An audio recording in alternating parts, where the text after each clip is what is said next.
দেখুন, কোটি কোটি মতুয়া, 3টে কেন, যদি 5টা দরকার পড়ে 5টা হবে।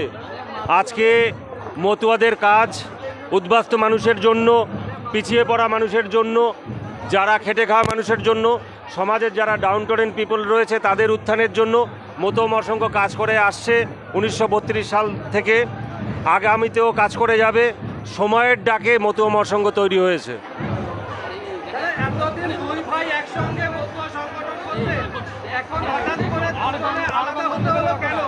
দেখুন, যে মতুয়া মহাসংঘটা ছিল সেই মতুয়া মহাসংঘ ঠিকভাবে পরিচালনা হচ্ছিল না, তার জন্য আমাকে নতুন করে মতুয়া মহাসংঘ তৈরি করতে হলো।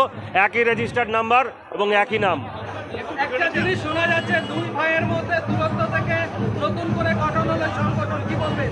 দেখুন, দুই ভাইয়ের মধ্যে দূরত্ব না, আমার কতগুলো ফোরে যারা আছে, দালাল আছে, তাদের নিয়ে অসুবিধা। আর সেটা যখন আমি শুধরাতে পারলাম না, তার জন্য আমাকে নতুন মতুয়া মহাসংঘ তৈরি করতে হবে। কোথায় আছে, কার সঙ্গে আছে? মতুয়া মহাসংঘের মধ্যে আছে আগের পুরনো যোগ। অন্য প্রশ্ন করুন।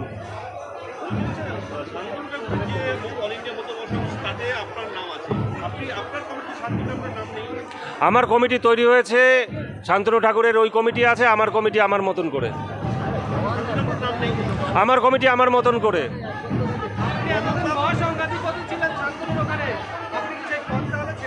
হ্যাঁ, ও তো এমনি অটো ডিজলভ হয়ে যাবে।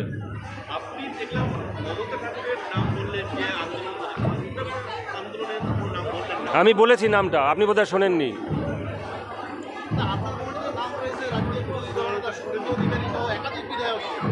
তারা উপদেষ্টা মণ্ডলীতে আছেন।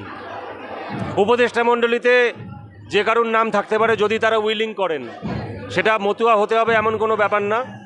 আমাদের কমিটির যে সংবিধান আছে, যে ধারা আছে, যে জায়গা আছে, কোনো ব্যক্তি সে যদি ইচ্ছা প্রকাশ করে এবং মতুয়া মহাসংঘে যদি ইচ্ছা প্রকাশ করে, উভয়ের ইচ্ছাতে তার নাম থাকতে পারে। সে যদি নন মতুয়া না হলেও উনি থাকতে পারেন।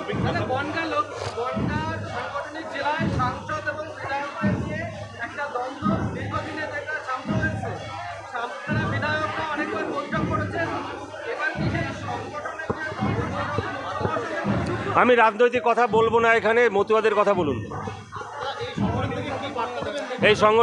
এই সংগঠন থেকে একটাই বার্তা, সেটা হচ্ছে সমস্ত মতুয়া যারা আছেন, যারা উদ্বাস্তু মানুষ যারা আছেন, তাদের সংগঠিত হতে হবে। এবং আমরা হচ্ছে হিন্দু, আমরা সনাতনী, আমরা মতুয়া। আমরা আন্দোলন করেছি, গুরুচাঁদ ঠাকুরের নেতৃত্বে আন্দোলন হয়েছে, বাংলাদেশে আন্দোলন হয়েছে। তাতে আমরা যারা কনভার্ট হয়ে যাচ্ছিল খ্রিস্টানে, তাদের ঠেকিয়েছি। মুসলমানে কনভার্ট হয়ে যাচ্ছিল, আমরা ঠেকিয়েছি। আমরা সবসময় রক্ষা কবচের মতন আমরা কাজ করি, আমরা লড়াই করি। আমাদের লড়াইটা শিক্ষার জন্য, আমাদের লড়াইটা উদ্বাস্তু মানুষের জন্য, আমাদের লড়াইটা ডাউনটোরেন পিপল যারা খেটে খাওয়া মানুষ আছে তাদের জন্য, যাদের কোনো কিছু নেই তাদের জন্য আমাদের লড়াই। এই লড়াইটা শুধুমাত্র একদিন দুদিনের না, সে 90 বছর ধরে আগামীতেও চলতে থাকবে।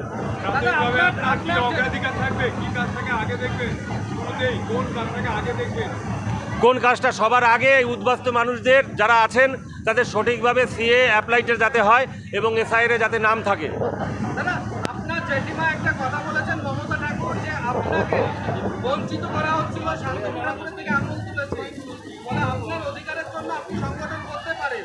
আপনি কি মনে করছেন আপনাকে কোথাও বঞ্চিত করা হচ্ছে?